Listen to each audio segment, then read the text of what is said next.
Аз съм котаракът в чизми. Свети фасули! Ей, великане! Искаш ли да видиш нещо готино? Гратиас! Легендата никога няма да... Нова история от приказния свят на Шрек. Котараков чизми, ти умря. Аз имам 9 живота. И колко пъти си умирал вече? Не, никой не брои на котарака в чизми. Вижте! Вижте! Котката винаги пада на краката си. Вижте! Останал ти е един живот. Мама Луна винаги търси ново домашно коте. Аз не съм домашно коте. Аз съм котаракът в чизми. Вече не. Мяу. О, това е Пикълс! О, не. Това е човешко съндъче, Пикълс. Това е твоето съндъче. Значи ето къде отива да умре достоинството. Не приличаш на Пикълс. Ти не приличаш на котка.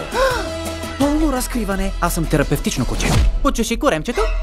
Аз съм пас. Откриха ме. Златокоска и трите мечки, престъпна фамилия. Накара я да говори. Извини ме, скъпа. Ние търсим легендарния котарак в чизми. Може би ти си го виждала. Какво е котарак в чизми? Той аз! Нормално, имам и меч. Той ме прави цял. Добре. Тази Коледа. Дръжте котката. Мъртъв или жив. Всичко ме устройва. Ловци на глави.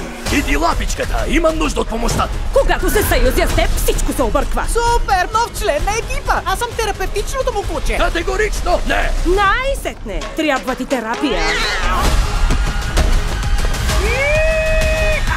О, трябва да се науча да правя това.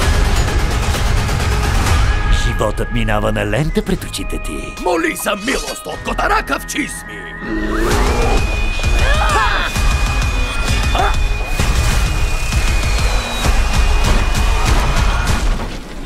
Еспресо.